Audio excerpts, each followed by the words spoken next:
जय हिंद। Hello guys, welcome to my channel. आज का जो टॉपिक है हम लोग पढ़ने वाले हैं सेंट्रल नर्वस सिस्टम। जो डिप्रेशन पेशेंट चले जाते हैं उस मेडिसिन को दिया जाता है।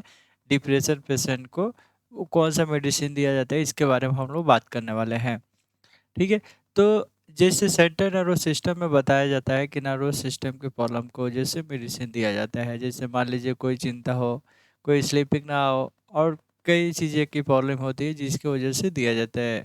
नींद पूरा नहीं होता है, नींद नहीं आता है, सोचना बहुत पड़ता है, मतलब उस तरह का डिप्रेशन पेशेंट को सेंट्रल नर्वस सिस्टम में पढ़ाया जाता है।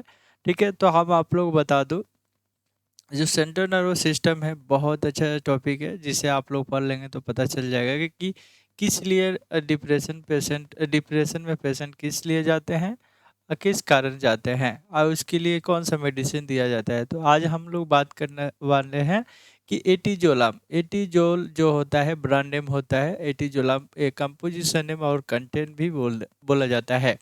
तो गाइस आप लोग बता दो कि इस जो टॉपिक है हम लोग पढ़ने वाले सेंट्रल नर्वस सिस्टम का और चैप्टर है, जिसमें हम लोग पढ़ेंगे एटीजोलाम। एटीजोलाम एक कंपोजिशन है। एटीजोल एक ब्रांड नेम है जो मार्केट में इसी के नाम से मिलता है। 0.5 और 5 mg, 2 mg, 1 mg के आसपास आता है। ठीक है। तो इसका अकॉर्डिंग टू मतलब सिम्टम अकॉर्डिंग टू mg होता है, जिसे आप लोगों को मेडिसिन लेना है वो डॉक्टर डायरेक्ट एंड फिजिशियन से दिखाना पड़ता है, जिससे आप लोगों को मेडिसिन दिया जाएगा। देखिए इटीजुलाम जो होता है ना, डायरेक्ट एक मतलब स्पेशल डॉक्टर होते हैं जो इनको मतलब मेडिसिन दिया जाता है, मतलब लिखा जाता है। ठीक है।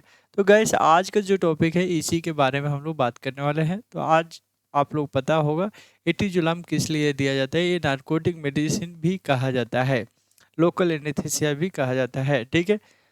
तो हम लोग बात करते हैं। चलिए हम लोग बात करेंगे यूज टू रिलीफ। और ब्रांड नेम तो पता हो गया, कंपोजिशन भी पता हो गया, साइड इफेक्ट भी पता करना होना चाहिए कि डोजेज तो आप लोग पता है कि कैसे लेना है। तो हम आज पूरा बताने वाला हूँ। एटीजुलाम देखिए जहाँ पर लिखा होगा एटीजुलाम तो आप लोग देख लीजिए। ठीक है। तो हम लोग बात करने में यूज टू रिलीफ। इसके लिए क्या मान लीजिए किस लिए यूज किया जाता है, किस कारण यूज किया जाता है, इसके बारे में हम लोग बात करने वाले हैं। तो जो टॉपिक है यूजेस के बारे में और इसके बारे में, तो हम लोग बात करेंगे यूज टू रिलीफ। राहत पाने के लिए प्रयोग करते हैं। किस लिए? Etizolam is used to in the treatment of anxiety disorder, panic disorder and the insomnia difficulty in the falling और स्टेइंग स्लीपिंग ए स्लीपिंग।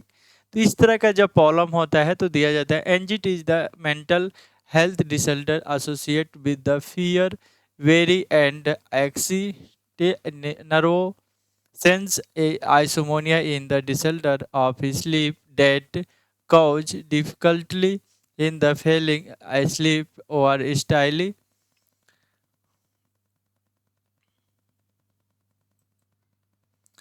ठीक है। स्टेइंग एंड स्लीपिंग मतलब इसके मतलब क्या होता है हिंदी में बात किया जाए तो आप लोग इंग्लिश में जो टॉपिक आप लोग समझ गए हैं तो ओके, बट हम आप लोग को हिंदी में बताने वाला हूँ। जब हम लोग को चिंता होने लगता है, घबराहट होने लगता है, अनिद्रा मतलब नींद नहीं पूरा होता है, इसी के लिए यूज किया जाता है जब हम लोग मेडिसिन का प्रयोग करते हैं। तो जब आप लोगों को घबराहट हो, चिंता हो, नींद ना आए पूरा तरह से, तो इसके लिए मेडिसिन लिया जाता है। सोने में सहायता करता है। पेन मतलब आप लोगों को पेन होता है तो उसमें भी चिंता होता है, उसमें भी ये सहायता करता है जो एटीजुलाम होता है। मान लीजिए आपको ये मेडिसिन नहीं लेना है, मतलब आपको पेन भी नहीं हो रहा है, आपको राहत चाहिए, एक ड्रग जैसे आप लोग यूज कर रहे हैं, तो आप लोगों को साइड इफेक्ट भी होता है। देखिए हेडेक भी होगा, इम्पेयर मसल्स होगा, कोऑर्डिनेशन होगा, सिलरुएस स्पीच मसल्स होगा, वीकनेस होगा, अल्टरेड लिबाइडो होगा एंड डिप्रेशन भी हो सकता है। इस तरह का लक्षण आप लोग को दिखाई देगा। जब इस तरह का लक्षण दिखाई दे तो आप लोग मेडिसिन ना लें, क्योंकि इस तरह का जब प्रॉब्लम हो जाएगा तो आप लोगों को बहुत तकलीफें होगी।